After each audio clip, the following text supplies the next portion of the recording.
sex at the time. Those who did accuse you of transphobia, what do you say to them? I don't say anything to them these days.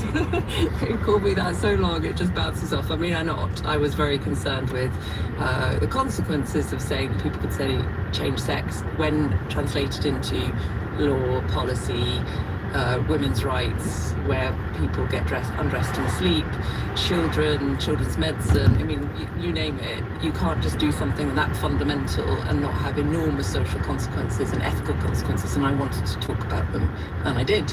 And that's not transphobic. So, Chris, what did you say? Born and grew up in Canada, and studied sociology. I think. Where was that potentially taking you? Well, like Kathleen, I had absolutely no idea, and in fact, it took me straight into journalism. I had my first internship at the National Post, which was the more right-leaning newspaper set up by Conrad Black in Canada. Quite a fun place to work. We need to when hear it from first more started, you flush with shitheads. cash.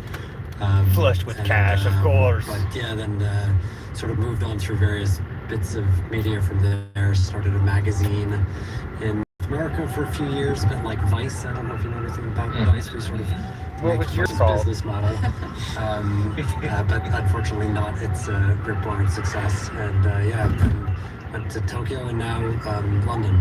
I read in another life you might have been an astrophysicist. Why didn't that other life happen? I might have been an astrophysicist in another life. Physics. I got A's in physics. I've become an amateur astronomer, which is my way of scratching that itch. We'll talk more about that a little bit later on. And your role at The Guardian now, US editor, so you're telling the story of America to Guardian readers, or how does that relationship work between what you do and the readers?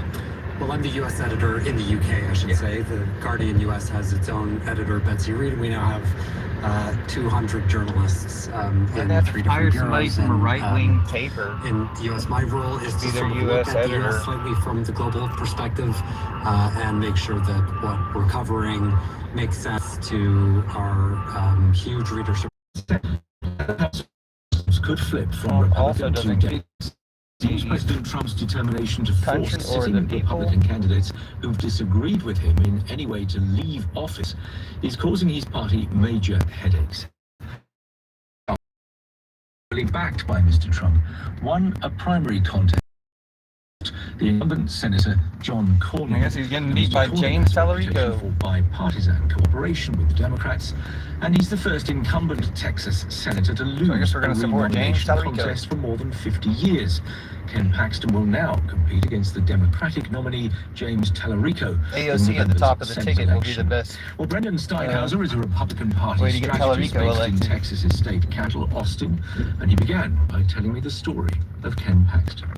Paxton has Glad never we're lost a done with race this. in Texas. He's been nominated for multiple Hope you roles feel and better. elected in I the gotta shut general down election. live. See you The same later. for John Cornyn.